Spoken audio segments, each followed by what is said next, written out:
Hey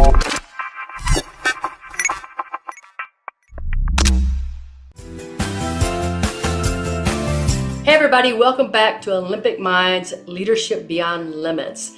I'm Sherry Wynn, your podcast host today, two-time Olympian, national championship basketball coach, and CEO of the Winning Leadership Company. This podcast is for the leaders of leaders, the visionary of visionaries. It's for leaders who want to move beyond mediocrity into mastery, and for want to move beyond success into significance.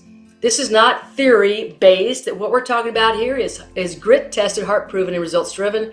And today my podcast guest is April Yearby. She is the consulting firm, I just learned this because she was something else, consulting firm for BHR Strategies. And I'm going to let April tell you a little bit more about herself. Go ahead, April.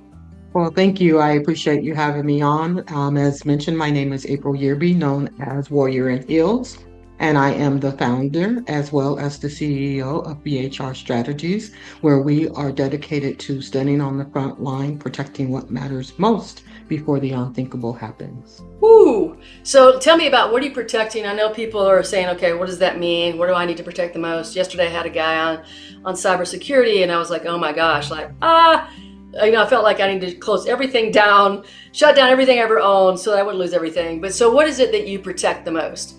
Well, there you go. And I love hearing that you're speaking to the cyber industry because that's exactly what we do. We look at risk mitigation strategies and we focus on mitigating risk or teaching leaders how to mitigate risk from a holistic approach with a hyper emphasis on cyber risk mitigation and all of those insurance risk mitigation strategies that surround our business leaders as well as our boardroom, as well as our people in the field. And what does that look like? It's all about starting with raising awareness and really impacting individuals in their everyday lives and helping them to understand how they move impacts the ultimate decision around cyber safety and cyber hygiene. Now, see, today with AI and everything can be manufactured. So, we have people who can now have through, I think it's GenSpark or something. So you can say something for 2 minutes that can then take your voice and it can take your image and it can be you. So how do companies learn to distinguish what is true, what's real and what's false? And what are some great tips for companies moving forward, just trying to navigate this new world that we're in? How can you help companies with that? Well, first of all, it's awareness. You have to be aware of all your strategies and what's happening out there in this space. You have to actually be speaking to individuals and learning what they're going through, hearing from your colleagues and those challenges that they may be having, roundtabling some of those challenges and understanding how do you learn from someone else's challenge, their lessons learned. That's not easy because in the cyberspace, there's a lot of what I would like to say embarrassment around making mistakes. We're human. And one of the things that we have I'm very old school. I come from an environment where we were taught to trust until we were given reason not to trust. Well, cyber flips that coin on its head. And you go from trusting until being given a reason to trust to what we call zero trust. You trust no one, you trust nothing. That comes across. So it's a shift in the mindset. It's not just about stop here, stop there, and put this equipment on here or this software on there. It is really much about the mindset.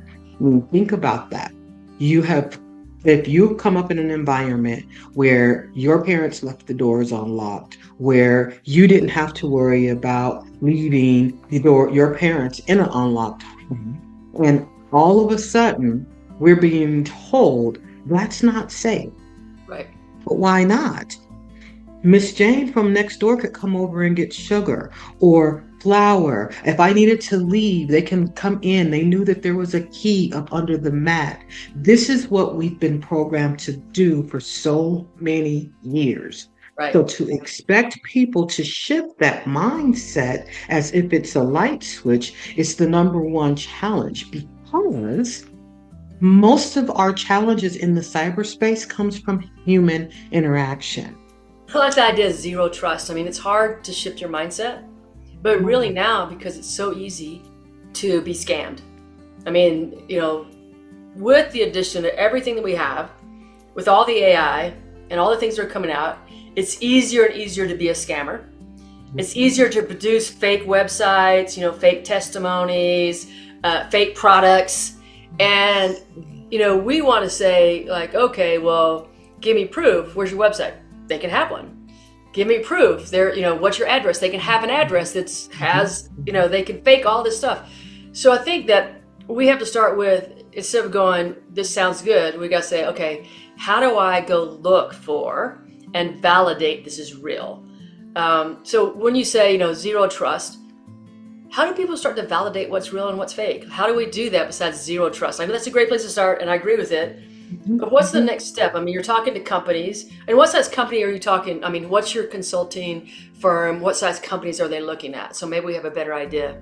So we are looking at not necessarily your startups, but your growing enterprises. So those enterprises that they're past the chaos of startup.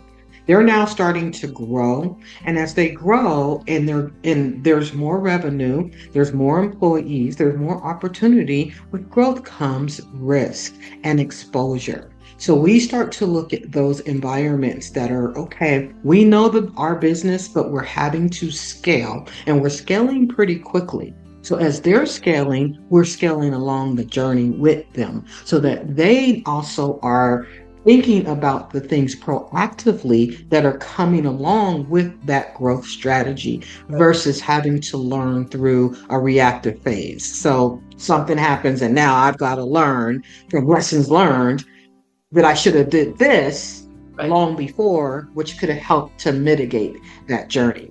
And to go to your question around what does that look like, and how do you start to even just start that process of zero trust and verifying? I did a webinar to a medical group yesterday. And one of the things that I explained to them is I took them from the journey of just data. And I'm not here to say, Ms. Sherry, that theft of data is not serious and that it's not important. Theft of data does not kill people. When you start talking about having a breach or a challenge within a hospital setting, medical setting, we're talking about critical infrastructure that ultimately can result in bodily injury and bodily harm, right? So when you're starting to think about these things, you're like, okay, well, that's all fine and dandy, but what do I have to even think about or consider as I'm moving the needle forward? Well, let's start. One of the things that I told them is let's pull it out the business environment for just a moment, and let's start with our personal lives. And let's start with what type of information do we put out there? We freely give away our own information. We tell people when we're going on vacation, where we're at, when we're getting back. We're all on the social media showing how beautiful everything is. We're telling them that it's Aunt Betsy's birthday today. It's my mom's birthday today. Look, this is what she looks like. She's beautiful. I mean, we're freely giving away information. We're accepting invites from people that we've never seen before, that we don't have a clue, we have no connection to. But yet, we're caught up in the image of followers. Well, let's back up for a minute. It's just like every dollar is not a good dollar. Every connection is not a good connection. Yeah. So when you're talking something as simple as social media, locking your account, being aware of who you are allowing access to information, being aware of what you are putting out there for the actors to gather, whether that's a birthday, whether that's a family member, whether that's a circumstance that has happened in your home or in your life, or you go to you're over here at the local grocery store, you're at the local nail salon, whatever it is that we are so excited about putting out there. It's just another piece to the puzzle that allows the bad actor to learn more about you. So now that I know about you, now I can go to Grandma Betsy, who is very unsuspecting, and she's very much low fruit. And I can start to talk to her about Miss Sherry and the vacation that you went on with husband Rob.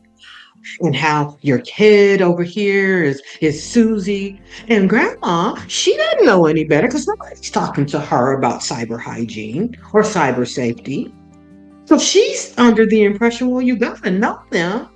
So now I can call you and I can act as if I'm perpetrating a family member. I'm in dire straits and I need your help. I need you to go and drain your account for me. Wow. You're saying that, I'm just like, wow, because I don't think about all that connection that people do, right? That they can see all the things that you do, then they can talk to one of your people and act as if they. And so, what I would suggest, what I've done. So I've written, like recently, I have 3 books that are recent, right? And so I have these people calling me about, they want to represent the book, and I will say, so this is what I do. I think, well, okay, because they know the title of the book or whatever, and I'll say, so what did you like about the book? Right? Ooh. And they go, well, we really enjoyed reading it. No, what specifically, like what chapter did you like reading? What was the biggest takeaway that you had? So I think that one of the things you're saying to me right now, if it's personal, like if it's in a personal scenario, is to ask deeper questions. Don't just accept, that they say, oh, I saw there's a birthday party. They'd say, oh, so you went to my daughter's birthday party. So what was your favorite, what was the favorite thing that occurred? What was the favorite game they played there? I mean, you've got to ask a deeper question because that implies zero trust, right? Exactly. And I love how you're saying to go deeper. Sometimes just asking that one question that's going to send a red flag up for you. It says, something's off here. I used the scenario with grandma and family members. One of the huge tips that I gave away yesterday was create a code word for the family.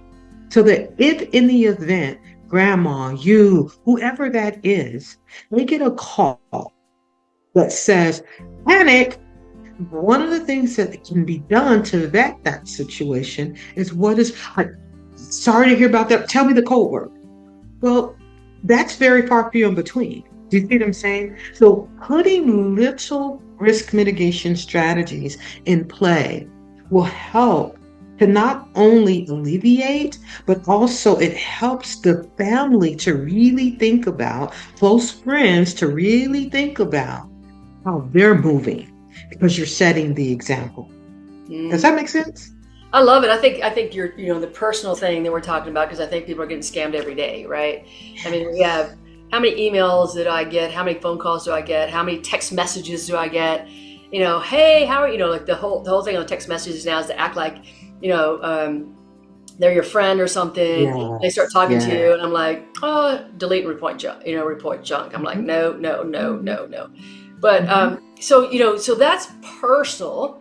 And I'm assuming that leaders, if you're a leader of any company, you should really be very careful on social media, right? That you never expose personal information because that can be used against you. But for a company, how does that work for a company when you're looking at a company and, they need to be careful? So where did they start as a company? Yeah. So first of all, you need to do an assessment. You have to know, what are your crown jewels you're trying to protect? Because at the end of the day, all data may not be something that you want to preserve. If you're a company that's been around for a period of time, you've probably collected tons of data long before all of the data breach requirements and NIST and ISO requirement, privacy, HIPAA, all those requirements were in play. So when you scrub and you have an inventory of what you have out there, now you start to narrow down, what am I truly trying to protect and what are my crown jewels? Mm-hmm. You got to start there. If you're in the dark, you're not going to know. Sorry about that. If you're in the dark, you're not going to know exactly what you're protecting. What you're going to figure out is that I've got a whole bunch of stuff and I don't even know where it sits. I don't know who has access to it. So you got to do an assessment first. Once you're able to do an assessment, then you can take that next step in identifying what type of risk do we have associated with what we've discovered. And where are we having to put our resources to go all out to protect our crown jewels. Your crown jewels could be a recipe or it could be infrastructure. You don't, it's so broad, Right. but you got to know your business and you got to know where your low hanging fruit. Not who's the low hanging fruit. How are you the low hanging fruit? Right. So when you make that, you go through that process and you do a discovery, now your eyes become open to what's really going on in your organization, not what's going on in the industry. Because the industry has its challenges and it's great to do lessons learned if you're able to compare some of your operations. But 9 times out of 10, your operation is just like your home. We all live in the same community, but none of us run our household the same. Right. So if I'm looking at you and what your risks are, I'm missing out on what my risk in my business may be, and where my people need the greatest support, and where my systems need the greatest framework built around it, Right. versus a blanket approach. Right. Well, I love the way that you term it, so that you bring it into some sort of really easy terminology. What's your crown jewels? I love it that you're able to explain it nicely. So I was talking to a CEO. Well, he wasn't a CEO. He was a COO of a company, and he said that their company was told that their software that they were using was in 20. I think he told me it's 2019. There was no longer. It needed to be updated. So at 2019, it was like at that whatever you call it, the dead point. I don't know. But he said they didn't do it. So then in 2024, somebody came along and recognized that. Like whatever the scammers are doing, whatever their cyber people, I don't even know what you call them, but I see them, like these cyber people always see this mask. Like I see them on a mask and they're like doing this stuff, right? So these thieves are coming along, and so they were able to access the data and they just blew them up, right? They just literally blew them up because it was a very simple thing. But at the time, the company's like, we don't want to spend the money to update. And they ended up losing millions of dollars. Like they just ended up losing millions. And so how important is it for people to make sure that they're updated on whatever the current software, technology, whatever it is, how important is that to companies in terms of threats, right? I mean, like I told you, I almost ruined the company. Like they had to almost shut down the whole company. They barely survived this. I love this question because this whole thing crosses over so many segments. Because you tell a story about outdated legacy systems that have not been updated. There was knowledge that it had not been done. And then you had an attack as a result of it. Now, we haven't even talked about what the cascade effect of that was. We know that systems went down. But systems going down, what did that trigger? Imagine that scenario that you just gave me happening in a hospital setting where someone is on an actual surgery bed and everything is taken down. So if you really want to get how wild this thing can get, remember, anything connected to the internet is vulnerable. And we have many things that are connected, from financial institutions to healthcare providers to construction industry. Doesn't matter. We're all connected in some kind of way. So let's take that same scenario that you just gave me and you said, oh, we knew that there was something going on. I know. And yet we chose not to do anything. Now, me as a customer, let's just take it from a customer. We don't even have to go into the healthcare industry, but let's keep it as regular customer, business to business. Now, I lose revenue because you did not do your part. Right. Now I'm coming for you because I lost revenue. I'm not coming for you because of your breach. I'm coming for you because of your failure of oversight. I said, I'm suing you. I have financial harm as a result of you failing to diligently oversee your cybersecurity posture. It's not a breach. That's a fiduciary responsibility. Wow. Now you could be pulling the board of directors into that, the CEO into that.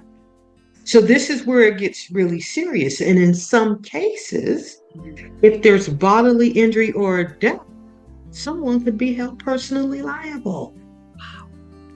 So now you see how far this goes from cascade effect. Let's talk about it from a risk mitigation strategy.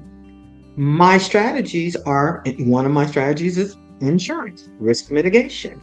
Mm-hmm. Well, guess what? There's some policies out there that state we will not cover if your systems are outdated and you have not taken the right procedures and process to update.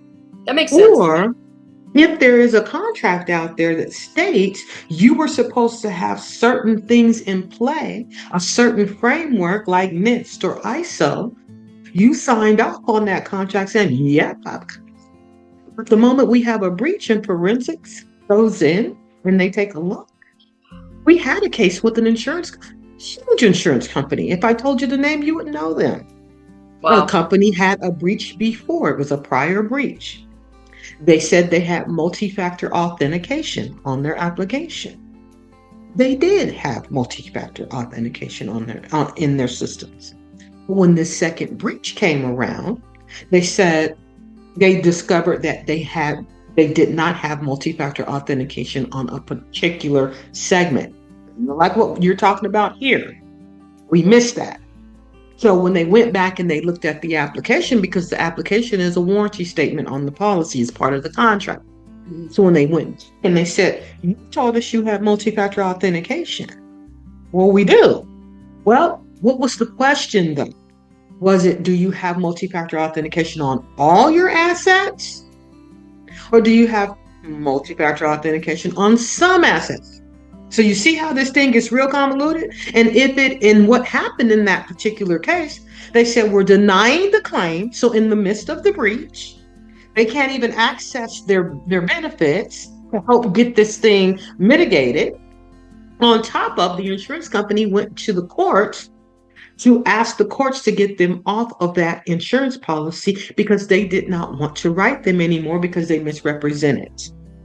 Wow. Now they're standing out there with a misrepresentation. And guess what?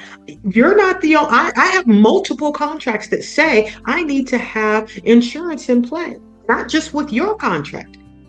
And I just wiped out. I now have no coverage. So not only do I not have coverage, I'm in breach of all these other contracts that stipulate I need to have it. So when you ask me how critical, I can tell you story after story after story as to why it's critical. Yep.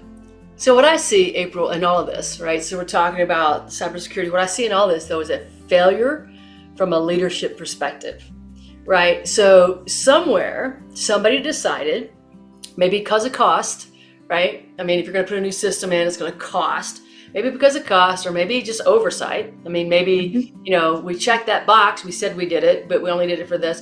Somewhere there's a leadership issue. So this is where, even though we have information, it's about the communication that we need to have. And even the realization, like having the tough, to me, it's like about values. If you say you have it, you better have it. It's a value thing. It's about going back and to audit your own company, like you need to be auditing. So it's a leadership issue. So how often when you're looking at companies, do you realize, oh, this is a leadership issue? Like it's not just, like if the ransomware comes about, it's somewhere along the line the leader ignored or made a decision that this wasn't essential, right? So it's a leadership issue. So when you're doing this with all this consulting, and you've been doing this for a while, right? How often do you figure out, like you meet the person, you're like, you just want to go, ooh, like, what were you thinking? Right? So when I started, I'm going to edge myself here, Sherry. It's okay. You don't have any grades. So I started in the cyberspace long before cyber was cyber. It was when we started working with what's now considered cyber, it was considered a professional exposure. Failure of product or service. So I came from a telecommunications background. So everything that I did was associated with telecommunications and technology. So I insured and did risk mitigation for telecommunication companies, which actually provided the internet.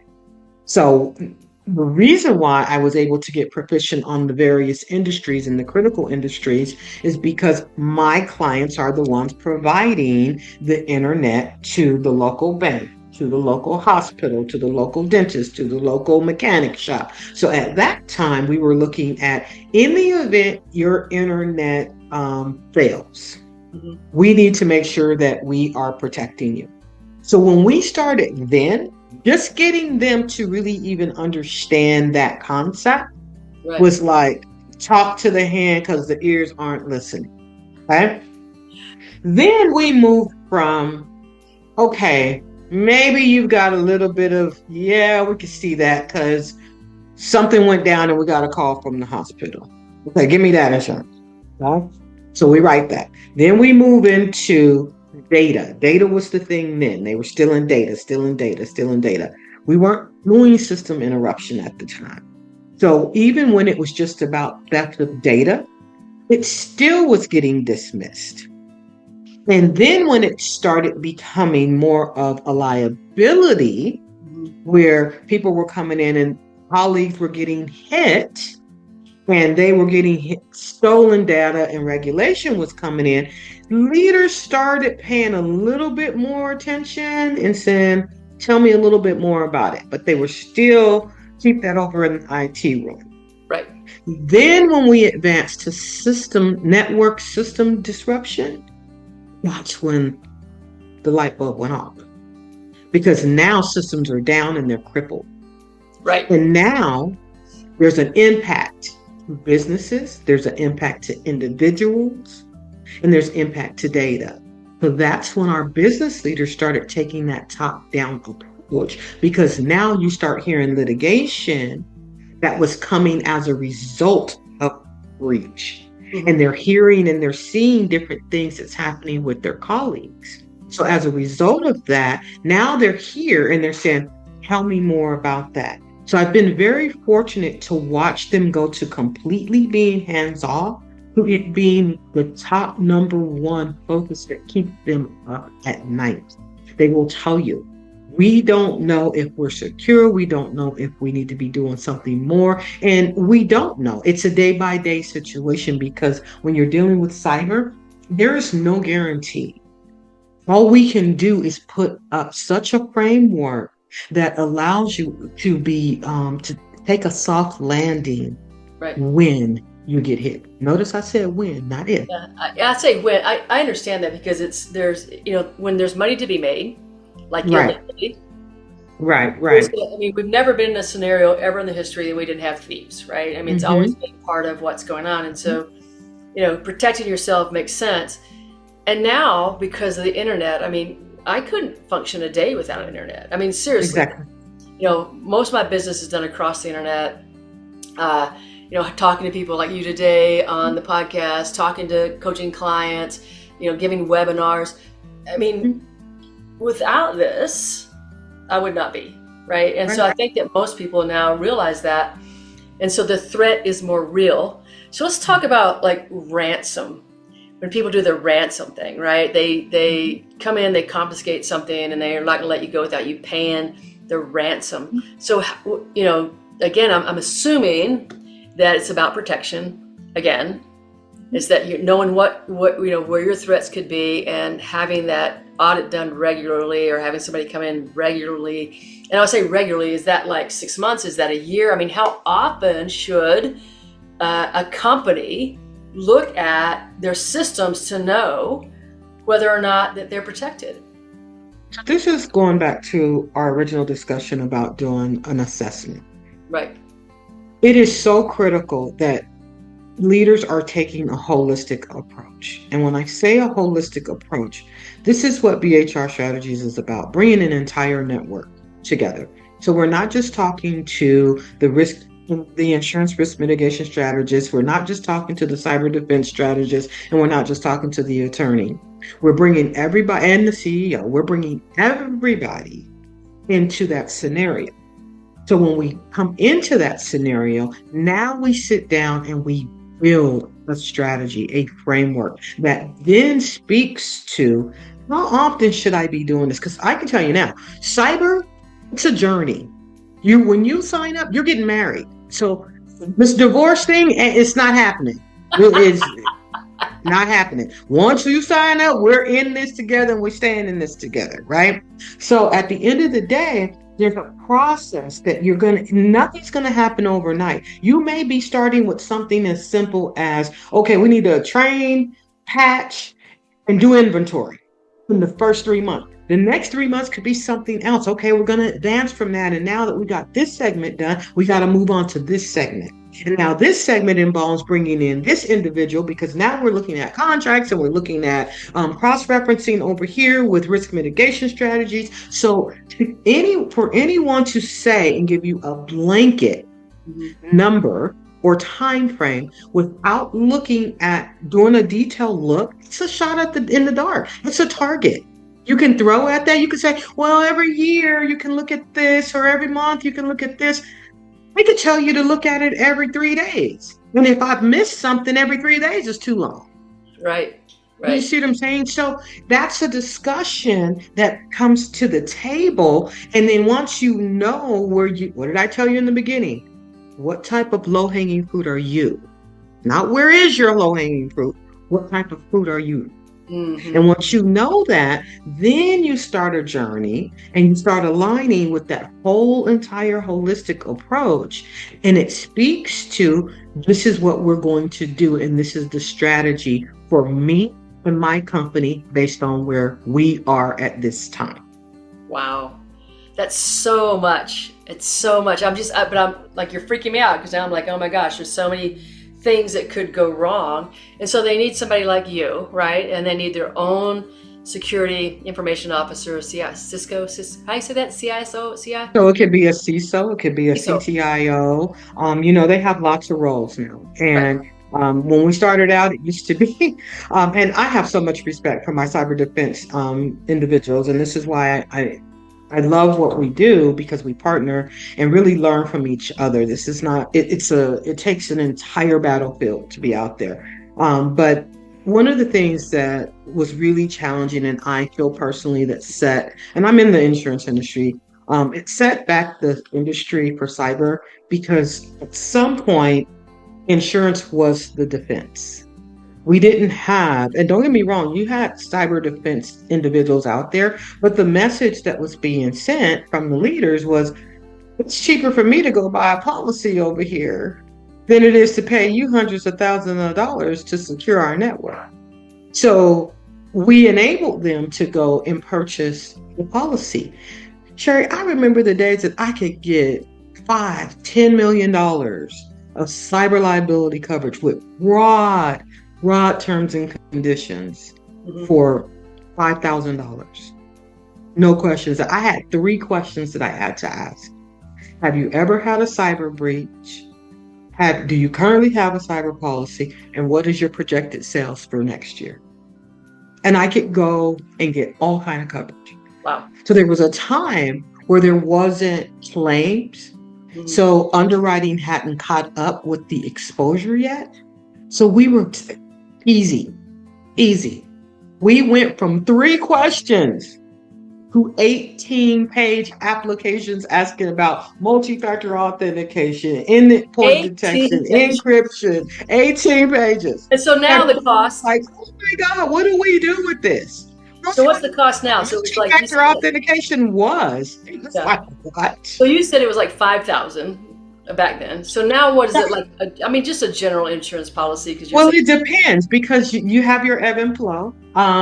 Now it depends on the risk, the industry. So it's really hard to gauge, but I can tell you won't get that $5 million for $5,000. For $5,000, you're lucky if you're getting $1 million. So so now with the AI, and AI is evolving so fast, how do cybersecurity experts keep up with what AI is doing? Because AI is like just It moves just as fast, if not faster. And I say this all the time. It is evolving like nobody's business. And again, what did we talk about? A holistic approach. You've got your cyber defense, you've got your experts, you've got your AI experts now. Now you've got your legal experts, you've got your risk management, risk mitigation experts. Again, it continues to expand. For me to jump out of my zone of risk mitigation, Right. and try to go over here and tell you and AI what's going on, I'm out of pocket. What's the term? Stay in your lane. Yep. And you collaborate with those that can come to the table, sit down, do a round table, and have a strategy that helps you to look at the risk associated with cyber, AI, deep fake, all of those things that we're up against. How do we mitigate? One, from a prevention perspective, Right. and then we roll into, once we look at the prevention on a proactive basis, what could be the cascade effect and the reactive approach that we may have to take? Meaning, how does the risk mitigation strategy come into play to deal with the cascade effect of something happening beyond us being proactive? So it's not just the proactive, it's the reactive piece. And how do we look at that entire holistic approach around that to strategize to mitigate that risk as much as possible? Wow, that's a lot of information. And you do such a great job, April, of breaking it down into something like a person, like a lay person like me, that can understand pieces of it, right? I mean, you do a great job Yes. explaining it. So if there's one person, if there's one thing that you want to leave people with, if I haven't asked a question or I haven't led you down the path, if there's something else that you want to share with people right now, what would you tell them that they need to know besides zero trust and really looking at a holistic approach? What else do they need to know to protect themselves? At the end of the day, we will not totally eliminate the risk around cyber. Everything that we do is typically going to be on the internet. What I would like people to really think about is their approach. Start personally. How are you moving?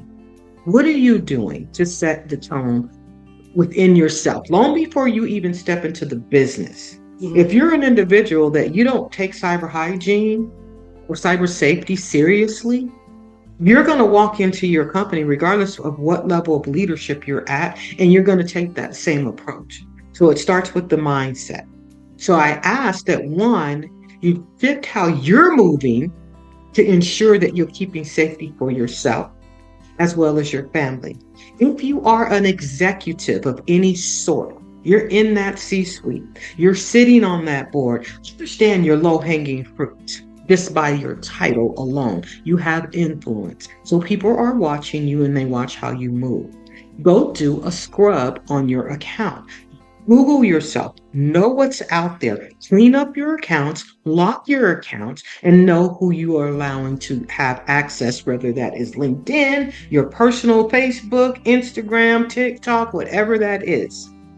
The second thing that I would say, have an entire holistic approach. It's not just about cyber defense, it's not just about insurance, and it's not just about legal. And it's not just about the dollars, the CFO, and it's not just about innovation and strategy, the CEO. It involves all people.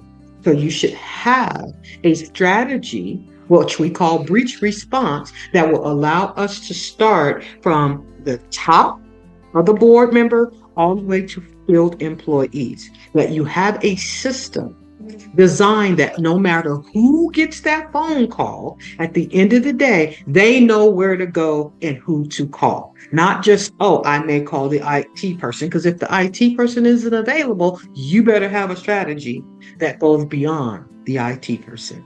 And outside of that, I say keep standing on the front lines, protecting what matters most before the unthinkable happens.